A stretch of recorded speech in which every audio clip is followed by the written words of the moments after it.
함께 나눌 말씀은 고린도후서 9장 6절, 7절, 8절입니다. 한 절씩 교독하도록 하겠습니다. 6절 제가 읽고 7절은 여러분들이 읽어주시고 8절을 같이 읽겠습니다. 이것이 곧 적게 심는 자는 적게 거두고 많이 심는 자는 많이 거둔다 하는 말이로다. 각각 그 마음에 정한 대로 할 것이요 인색함으로나 억지로 하지 말지니 하나님은 즐겨내는 자를 사랑하시느니라. 하나님이 능히 모든 은혜를 너에게 넘치게 하시나니 이는 너희로 모든 일에 항상 모든 것이 넉넉하여 모든 착한 일을 넘치게 하게 하려 하시니라. 아멘. 오늘은 은혜에 대한 오해와 이해라는 제목으로 말씀을 전하도록 하겠습니다. 말씀 전하기 전에 여러분들에게 질문을 하나 드리려고 합니다. 한번 답을 해보시기 바랍니다. 여러분을 가장 행복하게 만드는 것은 무엇입니까? 그리고 여러분을 가장 화가 나게 만드는 것은 또 무엇인가요? 한번 생각해 보시기 바랍니다. 여러분을 가장 행복하게 만드는 것, 그리고 여러분을 가장 화나게 만드는 것. 정답이 무엇일까요? 어떤 분들은 아마 돈이라고 생각할 수 있을 것 같습니다. 돈이 많으면 행복하고 또 돈이 없으면 막 화가 나죠. 그래서 돈이라고 생각할 수 있는데 여러분들이 의외라고 생각하시겠지만 저는 이 질문에 대한 대답을 은혜라고 대답하고 싶습니다. 이 대답이 좀 의아하실 것 같아서 예를 한번 들어보려고 하는데요. 여러분이 오전 9시부터 저녁 6시까지, 오후 6시까지 점심시간 1시간을 빼고 8시간을 일하는 아르바이트 자리를 구했다고 한번 가정해 봅시다. 8시간 동안 굉장히 열심히 일을 하는 거죠. 그런데 내 옆에 있는 아르바이트생 친구가 오후 5시에 와서 6시까지 딱 1시간을 일하는 겁니다. 그런데 한 달이 지나서 사장님께서 나에게 그리고 내 옆에 있는 1시간 일한 알바생에게 똑같은 월급을 줍니다. 그러면 여러분들은 화가 나시겠습니까? 아니면 기분이 좋겠습니까? 당연히 화가 나겠죠. 사실 현실에서는 이런 일이 발생하지 않지만 성경에 보면 이런 내용이 기록되어 있습니다. 바로 마태복음 20장의 포도원 품꾼의 비유인데요. 마태복음 20장 9절에서 14절을 한번 보시겠습니다. 오후 5시에 온 사람들이 와서 한 데나리온씩 받기에 먼저 온 사람들은 좀 더 많이 받을 줄로 생각했지만 그들도 한 데나리온 밖에 받지 못했다. 그래서 그들은 품삯을 받고 주인에게 불만을 털어놓기 시작했다. 나중에 온 사람들은 1시간밖에 일하지 않았는데 종일 더위에 시달리며 수고한 우리와 똑같이 대우해 줍니까? 그러나 주인은 그들 중 한 사람에게 이렇게 대답하였다. 내가 내게 잘못한 것이 없다. 내가 나와 한 데나리온으로 약속하지 않았느냐. 14절을 우리가 같이 한번 읽도록 하겠습니다. 시작. 내 것이나 가지고 가거라. 나중에 온 이 사람에게 너와 똑같이 주는 것은 내 마음이다. 여러분, 이 주인은 어떤 주인입니까? 8시간 일한 그 사람에게는 불공평한 주인입니다. 그런데 1시간 일한 사람에게는 은혜의 주인이라고 할 수 있습니다. 오전부터 나와서 하루 종일 일한 사람들에게 이 주인은 굉장히 부당하고 또 불만을 털어놓기 쉬운 주인이지만 나중에 와서 동일한 임금을 받은 사람에게는 정말로 큰 은혜라는 생각이 듭니다. 이처럼 방금 살펴본 것처럼 은혜는 우리를 기쁘게도 하고 화나게도 만듭니다. 오늘은 이 은혜에 관해서 말씀을 전하려고 하는데요. 특별히 은혜에 대한 오해와 이해를 한번 살펴보도록 하겠습니다. 고린도후서 9장을 통해서 은혜에 대한 오해와 이해를 한번 다루어 보려고 합니다. 먼저 첫 번째 사실은 은혜는 투자가 아니라는 것입니다. 고린도후서 9장 6절 말씀을 한번 보시겠습니다. 이것이 곧 적게 심는 자는 적게 거두고 많이 심는 자는 많이 거둔다 하는 말이로다. 여러분이 9장 6절 적게 심는 자는 적게 거두고 많이 심는 자는 많이 거둔다. 이 구절만 보면 마치 세상에서 말하는 투자 원리 같습니다. 내가 많이 투자하면 많이 거두고 적게 투자하면 적게 거둔다. 이 세상에서 말하는 투자 원리 같아 보이죠. 실제로 한 대형교회 목사님께서 설교 중에 이런 말을 한 적이 있습니다. 빚 때문에 11조를 못 낸다는 사람들이 있습니다. 하나님 앞에서 물질 생활을 제대로 하지 않기 때문에 이런 일이 발생하는 겁니다. 1,000만 원의 빚을 졌으면 2천만 원 빚진 셈치고 지금부터라도 11조 생활을 온전히 하세요. 그러면 여러분의 적자가 흑자로 돌아설 것입니다. 여러분, 이 내용에 대해서 어떻게 생각하십니까? 아마도 이 목사님은 고린도후서 9장 6절에 나오는 적게 심는 자는 적게 거두고 그리고 많이 심는 자는 많이 거둔다, 이 말씀을 세상 투자 원리처럼 이해하신 것만 같습니다. 그런데 정말로 이 구절이 그런 의미를 나타낼까요? 저는 절대로 그렇지 않다고 생각합니다. 우리가 성경을 읽을 때 문맥이 정말로 중요하다고 저는 생각하는데요. 오늘 우리가 방금 읽은 고린도후서 9장 6절이 어떤 문맥에서 나왔는지를 우리가 이해할 필요가 있습니다.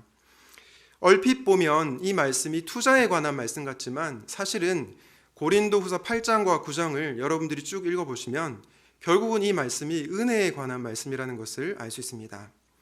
고린도후서 8장 1절, 6절, 9절 그리고 9장 8절을 한번 제가 읽어보도록 하겠습니다.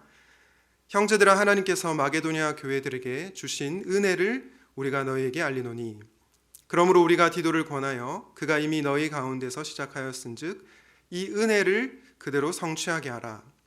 8장 9절입니다. 우리 주 예수 그리스도의 은혜를 알거니와, 그리고 9장 8절에 하나님이 능히 모든 은혜를 너희에게 넘치게 하시나니. 여러분, 고린도후서 9장 6절 적게 심는 자는 적게 거두고 많이 심는 자는 많이 거둔다, 이 말씀이 방금 제가 읽은 8장과 9장 사이에 이렇게 위치하고 있는데요. 제가 방금 읽은 이 구절들 중에서 공통되는 단어가 무엇이었습니까? 바로 은혜였습니다. 다시 말해서 적게 심는 자는 적게 거두고 많이 심는 자는 많이 거둔다, 이 말씀은 은혜의 맥락 속에서 이해를 해야 한다는 것입니다. 이 말씀은 세상의 투자 원리에 대해서 말하는 것이 아니고요, 은혜를 풍성하게 받은 자가 그 은혜를 주변 사람들에게 나눈다, 그래서 하나님이 그 사람을 통해서 우리의 삶을 더 복되게 하신다, 그리고 하나님께서 정말로 풍성한 열매를 맺게 하신다, 그런 맥락의 말씀이라는 것을 우리는 이해하셔야만 합니다. 고린도후서 9장 6절 바로 다음에 나오는 7절 말씀을 통해서도 우리는 이것을 잘 알 수 있습니다. 고린도후서 9장 7절 같이 한번 읽도록 하겠습니다. 시작. 각각 그 마음에 정한 대로 할 것이요 인색함이나 억지로 하지 말지니 하나님은 즐겨내는 자를 사랑하시느니라. 하나님은 어떤 분을 사랑하신다고요? 즐겨내는 자를 사랑하신다고 하십니다. 여러분, 하나님은 마음이 없는 100만 원을 좋아하실까요? 아니면 진심이 담긴 10,000원을 좋아하실까요? 하나님은 어떤 분이실까요? 하나님은 기쁜 마음으로 드리는 10,000원을 마음이 없는 100만 원보다 훨씬 더 좋아하십니다. 네. 그리고 여러분들은 어떻습니까? 마음이 없는 100만 원이 좋습니까? 아니면 진심이 담긴 10,000원이 좋습니까? 네. 대답하지 않으셔도 좋겠습니다. 어쨌든 하나님은 우리가 많은 헌금을 드리는 것보다 즐거운 마음으로 드리는 것을 훨씬 더 중요하게 생각한다는 것입니다. 왜냐? 헌금은 투자의 원리가 아니라 은혜의 원리에 기초하고 있기 때문입니다. 헌금이란 하나님께서 내게 베푸신 은혜가 너무 커서 자발적으로 기쁨으로 드리는 것이지 억지로 의무감으로 드리는 것이 아니라는 것을 성경은 얘기해 주고 있습니다.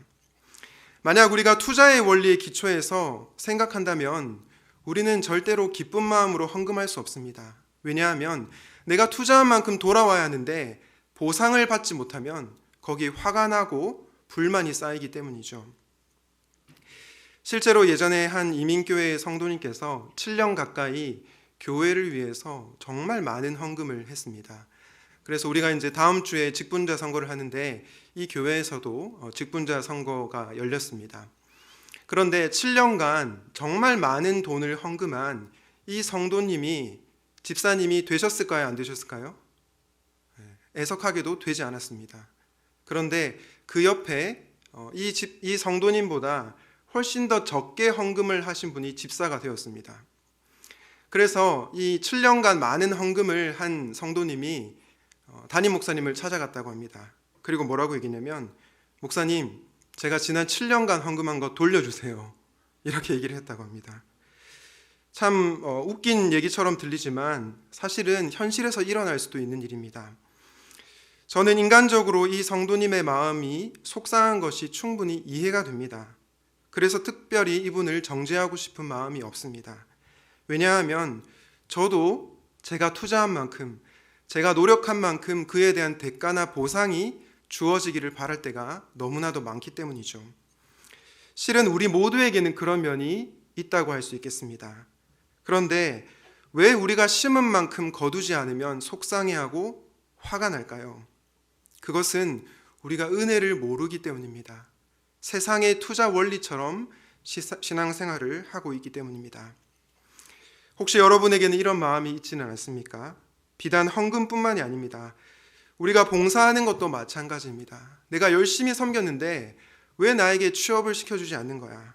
내가 이렇게 열심히 했는데 왜 시험을 잘못 봤지?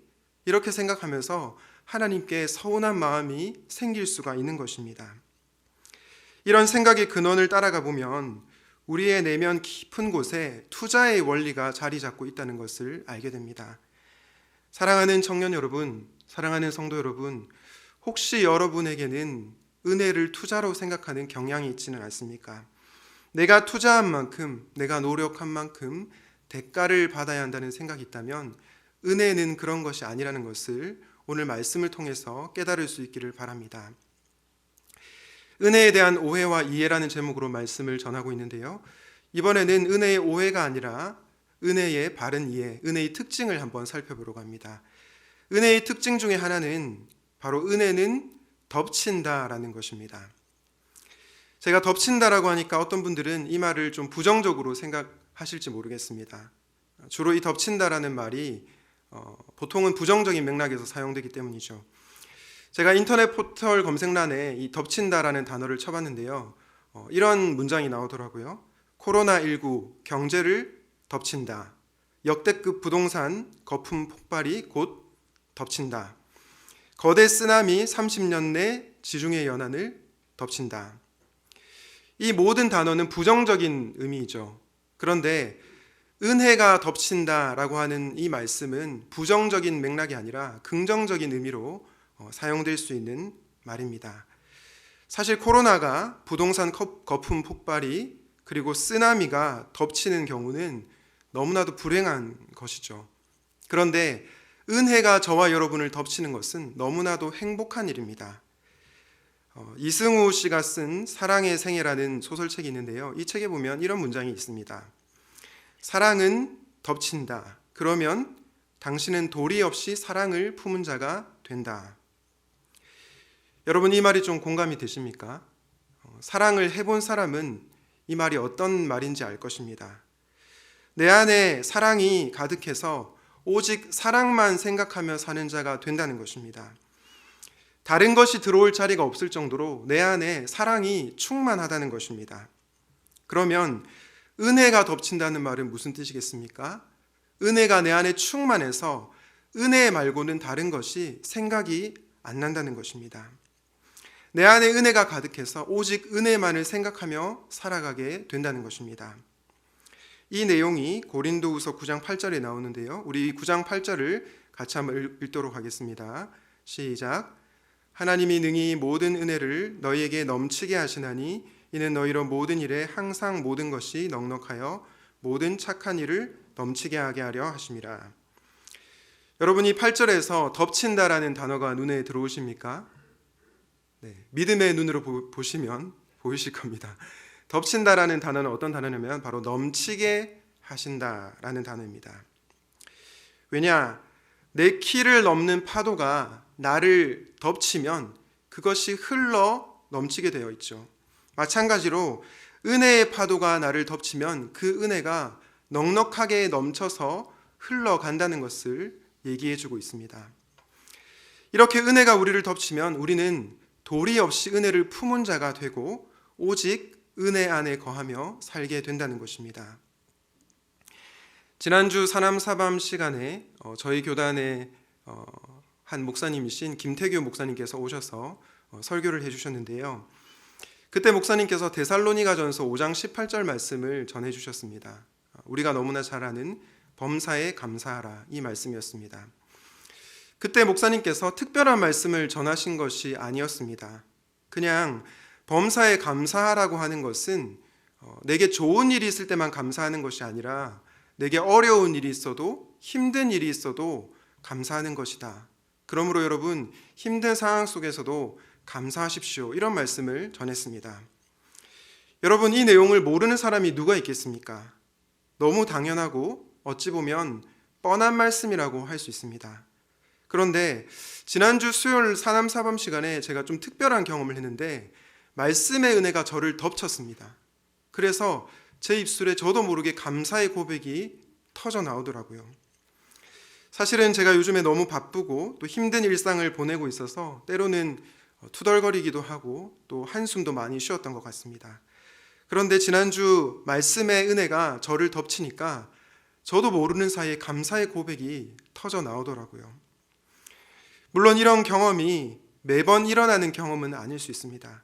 때로는 말씀을 들어서 내 마음이 너무 팍팍하고 건조해서 그 말씀을 튕겨낼 때도 있고요. 또 말씀을 거부할 때도 있습니다. 그러나 부인할 수 없는 한 가지 확실한 사실은 신자에게 언젠가 하나님의 은혜가 덮친다는 것입니다. 그런데 우리의 상태가 좋을 때만 은혜가 덮칠까요? 보통은 성령 충만할 때 은혜가 임하죠. 그런데 내 상태가 때로는 좋지 않을 때에도 하나님의 은혜가 일방적으로 나를 덮칠 때가 있습니다. 사실 지난주 수요일이 그러한 상태였는데요. 제가 요즘에 너무나 바쁘게 살다 보니까 너무 힘들어서 그냥 겨우겨우 사남사범 시간에 참석을 했습니다. 성령 충만한 상태가 아니었다고도 할 수 있는데 그때 말씀의 은혜가 저를 덮치니까 그 은혜로 말미암아 제가 회복되는 것을 경험하게 되었습니다. 여러분, 은혜가 우리를 덮치면 우리는 도리 없이 은혜를 품은 자가 됩니다. 사랑하는 여러분, 그러므로 우리는 이런 기도를 드려야 됩니다. 하나님, 우리의 삶에 은혜가 덮치게 하여 주시옵소서. 우리의 마음 가운데 은혜가 임하게 하여 주시옵소서. 이런 기도를 드려야 하는 것입니다. 사실 요즘 우리의 삶이 너무 치열하고 힘들지 않습니까? 취업과 입시를 준비하는 청년들, 그리고 어린 자녀들을 육아하는 우리 부모님들, 그리고 노후를 걱정하는 연세 많으신 어르신들, 어떤 인생이든 쉬운 인생은 없습니다. 그래서 우리에게 필요한 것이 바로 은혜입니다. 은혜로 충만할 때 우리는 이 힘겨운 세상을 이겨낼 수 있는 것입니다. 바라기는 여러분의 삶 가운데 은혜가 덮치는 역사가 일어나기를 바랍니다. 그리하여 도리 없이 은혜를 품은 자가 되시기를 주님의 이름으로 축원드립니다. 우리는 앞서 은혜가 투자가 아니다, 그리고 은혜는 우리를 덮친다라는 말씀을 들었습니다. 마지막으로 우리가 기억해야 할 사실은 은혜는 우리로 하여금 열심을 내게 한다는 것입니다. 여러분, 은혜를 투자로 생각하면 안 된다. 그리고 은혜가 나의 상태와 상관없이 일방적으로 임한다, 덮친다, 이런 말씀을 들으면 여러분들은 어떤 생각이 드십니까? 아마 대부분의 사람들은 그러면 내가 할 수 있는 것은 아무것도 없네, 그냥 가만히 있으면 되겠다, 수동적으로 살아야지, 나태하게 살아야지, 이런 생각을 하실 수도 있을 것 같습니다. 그런데 여러분, 이것이 바로 은혜에 대한 오해입니다. 사실 은혜를 많이 경험하면 경험할수록 우리는 훨씬 더 열심을 내게 되어 있습니다. 고린도전서 15장 10절을 우리 같이 한번 읽어보도록 하겠습니다. 시작. 그러나 나는 하나님의 은혜로 오늘의 내가 되었습니다. 나에게 베풀어 주신 하나님의 은혜는 헛되지 않았습니다. 나는 사도들 가운데 어느 누구보다도 더 열심히 일하였습니다. 그러나 이렇게 한 것은 내가 아니라 나와 함께 하신 하나님의 은혜입니다. 흰색 글씨를 보시면 사도 바울이 뭐라고 고백합니까? 어느 누구보다도 더 열심히 일을 했다고 합니다. 그런데 사도 바울이 열심히 일할 수 있었던 동기가 나에게 있는 것이 아니라 바로 하나님의 은혜 덕분이었다라고 고백하고 있는 것입니다. 무슨 말씀입니까? 은혜가 바울로 하여금 불일 듯 일어나는 열심을 만들었다는 것입니다. 이처럼 은혜는 우리를 나태하게 만들지 않고 열심을 내게 만듭니다. 오늘 본문으로 돌아와서 고린도후서 9장 8절을 다시 한번 보겠습니다. 하나님이 능히 이 모든 은혜를 너희에게 넘치게 하시나니 이는 너희로 모든 일에 항상 모든 것이 넉넉하여 모든 착한 일을 넘치게 하게 하려 하심이라. 여기서 착한 일은 무엇입니까? 착한 일은 고린도 성도들이 예루살렘 성도들을 물질로 도운 것, 구제한 것을 착한 일이라고 합니다. 여러분, 그런데 고린도 성도들이 어떻게 이렇게 구제에 열심을 낼 수 있었던 것일까요? 앞서 제가 읽은 고린도전서 15장 10절 말씀을 빌려서 설명한다면 이렇게 설명할 수 있습니다. 고린도 성도들은 그 어떤 성도들보다 훨씬 더 열심히 구제하였습니다. 그런데 그들이 그렇게 열심히 구제한 것은 고린도 성도들이 잘나서가 아니라 바로 고린도 성도들과 함께한 하나님의 은혜 덕분이었습니다. 이렇게 해석할 수가 있는 것입니다. 사랑하는 여러분, 결국 은혜는 나의 열심보다 훨씬 더 큰 열심을 불러일으킵니다. 이것이 바로 은혜에 대한 바른 이해입니다. 제가 이전에 한번 예화로 든 적이 있는데요. 백석대학교에서 역사신학을 가르치시는 장동민 교수님이라는 분이 계십니다. 이분은 서울대학교에 들어갈 정도로 굉장히 똑똑한 분이셨는데 한국 교회가 이 사회적 문제에 대해서 사회적 책임을 져야 한다는 것을 주장하고 또 실천을 하는 귀한 분입니다. 그런데 왜 이분이 이런 귀하게 사역을 하고 이런 삶을 살아가고 있었던 것일까요? 바로 이분이 대학생 때 경험한 한 사건 때문이었습니다. 사실 장동민 교수님은 대학생이 되기 전에는 오로지 그냥 자기에게만 관심이 있었습니다. 그냥 공부만 잘하고 공부 잘하고 다른 사람에게는 관심이 없는 평범한 모범생이었습니다. 그런데 대학에 입학하고 나서 한 선배가 장동민 교수님께 이런 말을 했다고 합니다. 동민아, 네가 열심히 공부하고 노력해서 지금 대학교에 들어오고 큰 어려움이 없이 지내는 것 같지. 그런데 사실 너가 그렇게 편안하게 지내고 잘 지내는 것에 수많은 사람들의 피와 눈물이 있었다는 것을 기억해야 된다. 이런 얘기를 했다고 합니다.